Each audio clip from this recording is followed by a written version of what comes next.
Class 7 ক্লাসে ঢুকি, তখন দেখি যে কয়েকজন মেয়ে মানে কেমন যেন করছে। আস্তে আস্তে কিছুক্ষণ পরে ওরা 3 জনই অজ্ঞান, আবার কিছুক্ষণ পর আরও 2 জন অজ্ঞান, আরও কিছুক্ষণ পর আরও 2 জন অজ্ঞান।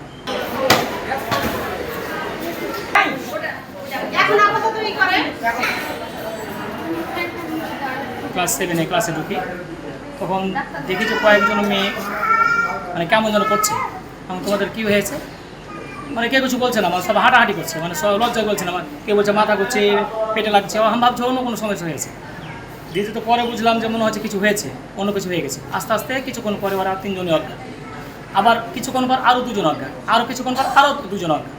তখন আমি হেড স্যার, আমার প্রধান স্যার মানে হেড স্যারকে খবর দিই, স্যার বিষয়টি মানে হালকা না, কিছু না কিছু হয়েছে।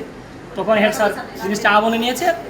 পরবর্তীতে অভিভাবককে জানানো হয়েছে, অভিভাবকও আছে এখানে মনে হয়, এবং আমরা পরবর্তী পদক্ষেপে মেডিকেল নিয়ে এসেছি।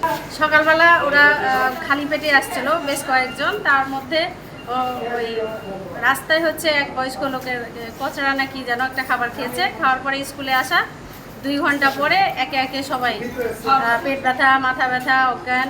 ওখানে আবার দেখা যাচ্ছে যে অনেকেরই দাঁতি লেগে গেছিলো, দিয়ে এভাবে সব একে একে অসুস্থ হতে থাকে। বাচ্চাগুলো আমাদের এখানে আসছিলেন, একটু ওনাদের অ্যাবডোমিনাল ডিসকমফোর্ট ছিল, সাথে ভমিটিংয়ের মতো আর কি সমস্যা ওদের ছিল, এবং ওরা হিস্ট্রি দিচ্ছিল যে বাইরে কোনো একটা খাবার খেয়েছিলেন, যেটার জন্য সম্ভবত ওদের আমরা যেটা সন্দেহ করতেছি যে ফুড পয়জনিং হয়ে থাকতে পারে।